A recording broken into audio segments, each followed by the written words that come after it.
હા, મકાન માલિક છે એને મકાન માલિકે જાતે જ રહેવું જોઈએ, કારણ કે ગવર્મેન્ટે જ્યારે પણ ફોર્મ ભરાયા હતા ત્યારે પણ એમાં ઉલ્લેખ કરેલો છે કે આ મકાન તમને રહેવા માટેના છે, ભાડે કે વેચાણ કરવા માટે નથી. 7 વર્ષની મુદત છે.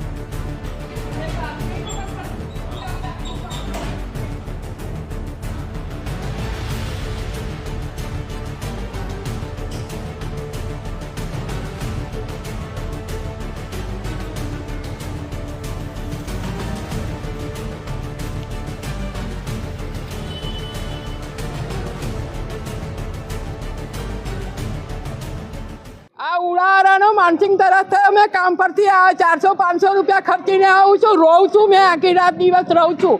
આ ઉડારા કમ હેરાન કરે, 500 રૂપિયા આપવાના છે, ચેકિંગ સીલ મારી દીધી. તમારે બહાર બેસી રહેવાનું, હવે ઉડાના ધક્કા ખાવાના, પૈસા ભરાઈ ગયા છે, દસ્તાવેજ આપી દીધું, બધું આપી દીધું. હું નોકરી ગઈ હતી ના, આવડે 9 વાગે કરો પર મુખ્ય 9 વાગે તો મને સ્ટેશનથી આવતા વાર લાગે ને, સંપતરાવ કોલોનીમાં જાઉં છું મેં.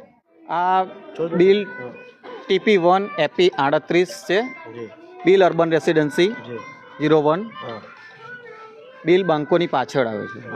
ઉડાની ટીમ આવીને ચેકિંગ હાથ ધરવામાં આવ્યું છે કે જે અહીંયા કોઈ ભાડેથી રહેતા હોય કે મકાન બંધ હોય, જેઓને મકાન મળ્યા છે તેમ છતાં આજે 1 વર્ષ ઉપર થવા આવ્યું પણ રહેવા નથી આવ્યા, એવાના ઘરે નોટિસ મારવામાં આવી છે. પણ એમાં કંઈક ને કંઈક એવી જગ્યા પર નોટિસો વાગી ગઈ છે કે જે લોકો રહે છે અને નોકરી ધંધે ગયા હોય તો એવાના ઘરે પણ નોટિસ વાગી ગઈ છે, દરવાજાને લોક જોઈને. હા, એટલે અને કંઈક ને કંઈક એમનો ટાઈમ એ પ્રમાણેનો હોવો જોઈએ કે જેથી કરીને મેમ્બરો એમને ઘરે મળે.